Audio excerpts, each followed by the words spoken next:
नमस्कार मित्रों, हर हर महादेव। मित्रों, आज मैं दो ऐसे ग्रहों के बारे में बताने जा रहा हूँ जिससे पूरा दुनिया डरती है। डरना भी चाहिए और नहीं भी डरना चाहिए। क्योंकि दोनों ग्रह छाया है, माया है, छलिया है। उसे कोई छाया ग्रह बोलता है, कोई माया ग्रह बोलता है। आप जान रहे हैं किसके बारे में बोल रहे हैं? वो दोनों है राहु और केतु। जी हाँ, राहु और केतु दोनों ही ग्रह छाया है। क्यों छाया है? इसलिए कि ब्रह्मांड में उसका कहीं नामो निशान नहीं है। सातों ग्रह को आप आकाशमंडल में कहीं भी देख सकते हैं, लेकिन ये दो ग्रहों को आप पिंड के रूप में कहीं नहीं देख सकते हैं। इसलिए इसे बोला जाता है छाया ग्रह। छाया भी है और माया भी है। क्यों छाया है, क्यों माया है, ये मैं समझाता हूँ। मान लीजिए कि आप कोई काम कर रहे हैं, कोई भी कर्म कर रहे हैं। मान लीजिए आप भगवान की पूजा कर रहे हैं, आप मंत्र पढ़ रहे हैं, पूजा कर रहे हैं, मंत्र पढ़ रहे हैं। अगर मने मन मंत्र पढ़ रहे हैं तो कोई सुन नहीं रहा है। आप मंत्र पढ़ रहे हैं, भगवान सुन रहा है, इसलिए कि आप मन में पढ़ रहे हैं, भगवान सुन रहा है। ये दोनों को बीच में जो कनेक्शन है वो ही माया है। उसी को बोला जाता है छाया। मान लीजिए आप किसी पड़ोसी से या किसी से भी लड़ाई झगड़ा कर रहे हैं।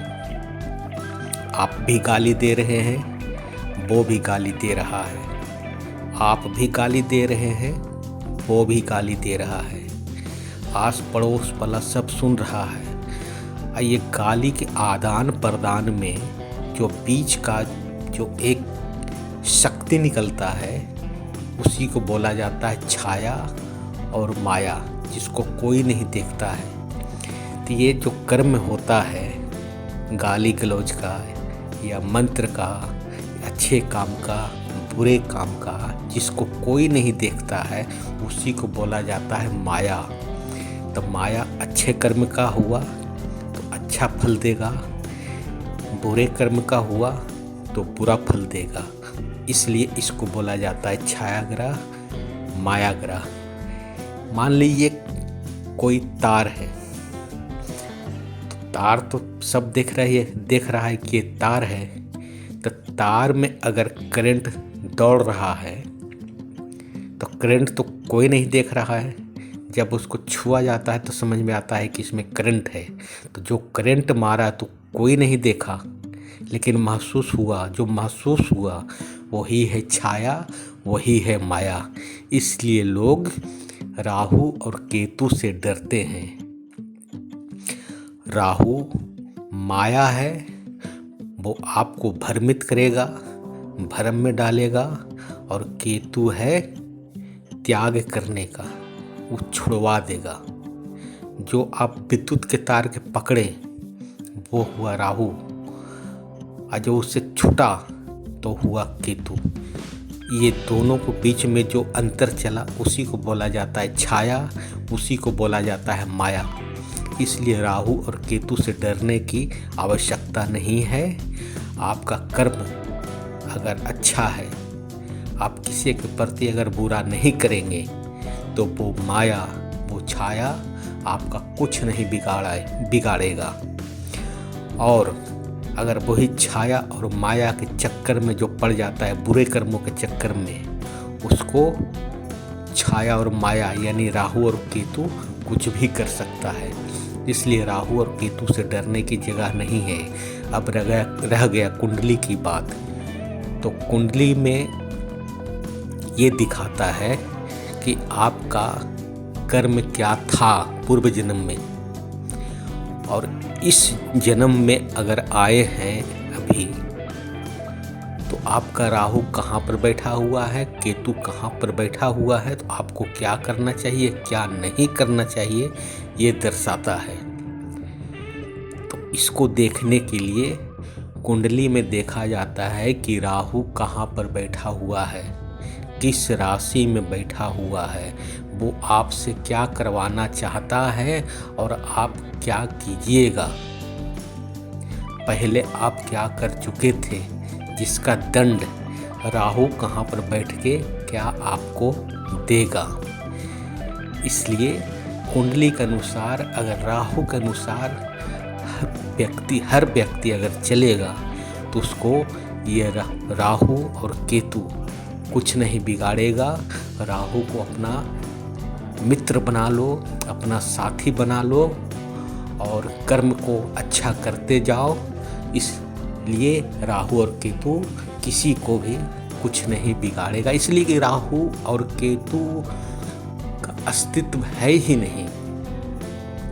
तो अस्तित्व है भी नहीं तो इसका मतलब वो नहीं है। तो है तो हम क्या करें, तो कर्म हम अच्छा करेंगे। कर्म अच्छा करेंगे तो राहु आपको कुछ नहीं बिगाड़ेगा। राहु अगर कुछ नहीं बिगाड़ेगा तो केतु भी कुछ नहीं करेगा, इसलिए कि दोनों आमने सामने रहता है। एक दूसरे को सातवीं दृष्टि से देखता है राहु। केतु देख रहा है राहु को, क्या तुम करो न बुरा कर्म, हम तुमको उससे अलग कर देंगे, उससे हटा देंगे, तुमको मृत्यु दे देंगे, तुमको मटिया मेट कर देंगे। ये केतु देखता है। और राहु फिराक में रहता है, देखते हैं केतु तुम क्या करते हो, मेरा जो मन में आएगा वो हम करेंगे। इसलिए कि राहु भ्रमित कर देता है, मन को, दिमाग को भ्रमित कर देता है राहु। इसलिए हर समय अगर मनुष्य सावधान रहे कि हम जो कर्म कर रहे हैं उसका नतीजा क्या होगा, तो फिर केतु कुछ नहीं बिगाड़ेगा। और राहु का तो काम ही है भ्रमित करने का। हम अगर अच्छे कर्म करेंगे तो राहु केतु क्या करेगा, कुछ नहीं करेगा, कोई बस नहीं चलेगा उसका। लेकिन ये तो कलयुग है, मनुष्य का स्वभाव है भ्रमित होना। और ख़ास करके आज के डेट में, कलयुग में राहु का बहुत माया चल रहा है। राहु ही है जो कि कलयुग को चला रहा है। हर आदमी आज के डेट में राहु के माया से भ्रमित हो गया है। चाहे जैसे भी हो, भ्रमित हो गया है। ये भ्रम के जाल में पड़कर मनुष्य अब गति की ओर जा रहा है और वो परेशान हो रहा है। दिन रात एक कर रहा है, बिना सोचे समझे कि आगे क्या होगा। उसके बाद भी करते जा रहा है, फिर भी उसको समझ में नहीं आ रहा है कि हम क्या कर रहे हैं। इसका कारण है ये कलयुग। और जो युग बीत चुका है उस युग का बात कुछ और था। आज के युग में 99% नहीं 100% राहु का युग है। तो इस राहु को जो साध लिया, इस युग में राहु को जो साध लिया, राहु उसका कुछ नहीं बिगाड़ेगा। ये लिख के रख लो। मान लो आपने किसी को कुछ रुपया दिया मदद, बदले में आपको उसने कुछ नहीं दिया, और जब पैसा मांगने गए तो और वो गाली गलौज किया। आप मन महसूस करके वापस आ गए, लेकिन वो तो कर्म किया कि आपको गाली गलौज किया। तो गारंटी के साथ कहते हैं कि केतु उसको बर्बाद कर देगा। अगर आपने 100 रुपया के लिए लड़ाई किया, वो आपसे 100 रुपया के लिए लड़ाई किया, तो उसका लाखों रुपया बर्बाद हो जाएगा। क्यों? क्योंकि उसने कर्म गलत किया। वो कर्म गलत किया तो उसको तो हर हालत में बर्बाद होना है। इसलिए मैं कहता हूँ, राहु से डरो मत, अपने कर्म पर ध्यान दो, तटस्थ रहो, एक एक मिनट एकदम सावधान रहो कि हमको राहु से लड़ना है। अरे राहु से लड़ना क्या है? अपने आप से लड़ना है, अपने आप को मजबूत करना है। तो राहु मेरा क्या बिगाड़ेगा? कुछ नहीं बिगाड़ेगा।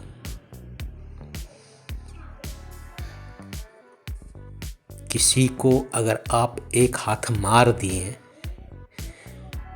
तो जो चोट लगा उसको, तो चोट को देखा तो कोई नहीं, मारते हुए देखा लेकिन चोट को कोई देखा नहीं। लेकिन जो चोट का गुंज है, जो चोट का जो शक्ति है, वो ही राहु है। तो एक हाथ मारने के बदले में राहु 10 हाथ मार देगा। किस रूप में मारेगा ये पता नहीं है, लेकिन मारेगा जरूर। तो ऐसा सिद्धांत बहुत है। आप खुद सोचो कि हमने क्या कहना चाह रहे हैं, मैं क्या कहना चाह रहा हूँ, ये आप खुद सोचो। उसके बाद डिसाइड करो कि राहु क्या है। इसलिए राहु से डरो मत, राहु को अपना दोस्त बना लो, यार, उसे अपना मित्र बना लो। अब फिर राहु से बोलो कि ये राहु तुम क्या करोगे, तुम्हारा तो कोई अस्तित्व है ही नहीं, मैं गलत काम करूँगा तब न केतु हमको सजा देगा। इसलिए राहु से डरना नहीं है।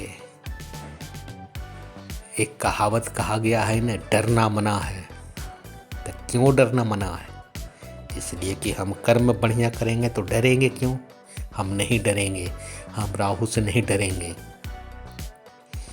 प्रिय मित्रों, प्रिय दर्शकों, राहु से मत डरो, अपना कर्म करो। उसके बाद हम कुंडली के द्वारा बताएंगे कि किस घर में बैठकर राहु क्या करवाता है और क्या करना चाहिए और क्या नहीं करना चाहिए। बस इतना ध्यान रखिए। मैं जल्द ही आपको बताऊंगा कि राहु से क्यों नहीं डरना चाहिए और कुंडली में किस घर में बैठ कर राहु क्या करता है, ये मैं जल्द ही बताऊंगा। नमस्कार।